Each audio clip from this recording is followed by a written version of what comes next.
There are robberies people call foolish. There are robberies people call daring. But there is only one robbery ever called impossible, yet it happened. And it defeated the most advanced security system in all of Europe.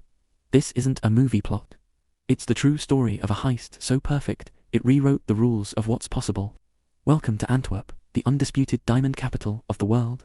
In this small, unassuming district in Belgium, 80% of the world's uncut diamonds pass through. The value inside its vaults surpasses the budgets of small nations. It's a place where wealth is measured not in dollars, but in carats.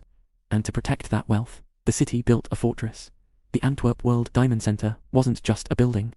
It was a symbol of absolute security, guarded 24/7 by a dedicated police force, blanketed with cameras at every conceivable angle, and protected by layers of technology that seemed straight out of a spy thriller. Thermal sensors that could detect body heat, vibration detectors that could feel the slightest tremor, and at its heart, a vault with steel doors thicker than any bank's.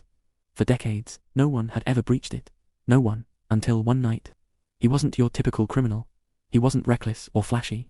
He didn't wear a mask or carry a gun. In fact, he looked like any other businessman you'd see walking the streets of Antwerp. Just a quiet man, blending seamlessly into the crowd. His name was Leonardo. In the underworlds of Europe, they knew him by a different name. The ghost who breathes. He was a master of infiltration. A man who could walk into a secured building, study it for months, and leave without anyone ever knowing he was there. He wasn't looking for a quick score. He was a craftsman, and the Antwerp Diamond Vault was to be his masterpiece. Let's be clear, the Antwerp Diamond Vault wasn't just secure, it was a monument to invincibility. Getting to it meant passing through multiple locked gates, each with its own access code. The vault itself was 2 floors underground, encased in concrete and steel. The door alone weighed 3 tons and was protected by a triple-layer lock system. First, a combination dial with 100 million possible combinations. Second, a special key so long and intricate it was almost impossible to duplicate.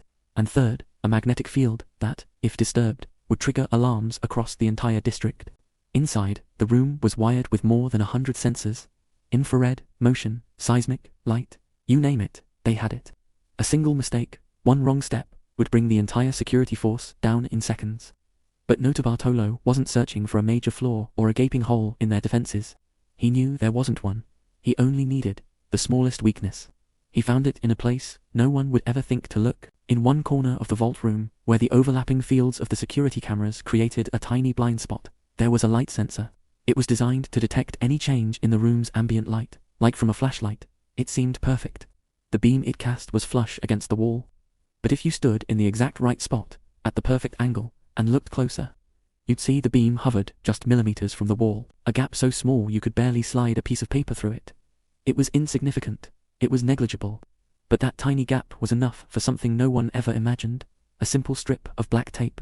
By carefully covering the sensor's receiver, they could trick the system into thinking the light was still on, even when it was off. This was their key. The night of February 15th, 2003, they moved like ghosts. They moved as if they had done this their entire lives, because, in a way, they had. Every motion, every step, every breath was calculated, rehearsed, and perfected months in advance. One man, the electronics expert, used a custom-made shield to bypass the magnetic field on the door. Another, the key, used his incredible dexterity to work the mechanical lock. Notarbartolo himself handled the combination. Inside, they moved with a silent, disciplined grace. They knew where every sensor was. They taped the light sensors, sprayed a fine mist of hairspray to reveal infrared beams, and then bypassed them one by one. There was no noise, no trace, just the quiet, methodical opening of 123 safe deposit boxes. In one night, they emptied a vault that was supposed to be untouchable. When the guards arrived the next morning, they found the vault door wide open. Diamonds and jewels were scattered across the floor. It was a scene accessorious. What shocked the police, and a few weeks later, the world, wasn't what was taken. It was how it was taken. Every sensor was still active. The system logs showed no anomalies. Not a single alarm had been triggered. The cameras had recorded nothing but an empty, silent room. The entire multi-million-dollar security system had been bypassed so smoothly, so elegantly, it was as if it never existed. The police were baffled. They called in the engineers who designed the system, and even they couldn't figure it out. How do you investigate a crime that left no evidence it ever happened? It was only when investigators tried to recreate the heist that they discovered the most terrifying truth. The security system wasn't weak. The criminals' minds were simply stronger. In a rundown warehouse in Italy, Notarbartolo and his team had built a full-scale, functioning replica of the Antwerp vault. They had a contact on the inside who provided them with blueprints and security manuals. For over 2 years, they trained. They practiced picking the locks, bypassing the sensors, and moving in the dark. They trained hundreds, if not thousands, of times, until they had memorized every tiny click inside the locks, every blind spot of the cameras, every weakness of the sensors. They didn't break into the vault. They became the vault. They knew it better than the people who guarded it. They stole more than $100 million in diamonds, gold, and other jewels. But the most valuable thing they took wasn't inside the safes. During the heist, they also took the time to meticulously document and record everything. They had blueprints of the entire Diamond District's security network. They knew the access codes, the patrol schedules, and the names of the guards. This was information any crime syndicate, any rival nation, would kill to possess. The diamonds were just the bonus. The real prize was the key to the entire kingdom. They slipped out of Antwerp on a rainy night, fading back into the shadows from which they came. No police chase, no public alert, no suspicion. It was a flawless heist. The perfect crime.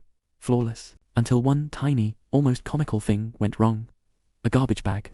One of the crew members, nervous and eager to get rid of the evidence, dumped a bag of their tools and trash in the woods just outside of Antwerp. He was supposed to burn it, but he panicked. Inside that bag, investigators found discarded tools, empty food wrappers, a few receipts, and a half-eaten sandwich.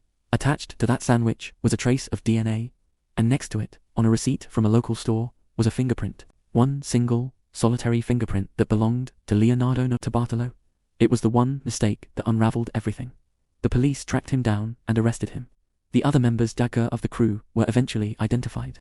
But even after the arrests, a mystery remained. Notarbartolo claimed the heist was an insurance fraud scheme, organized by a diamond dealer. He said they only stole about 20 million, not 100. He claimed they were hired to do it, and that the real mastermind behind the heist was never revealed. And the diamonds, the bulk of the $100 million haul, to this day, they have never been found. They vanished, along with the complete truth of what happened that night. And so, the story of the Antwerp diamond heist, the impossible robbery, remains. Not decoded.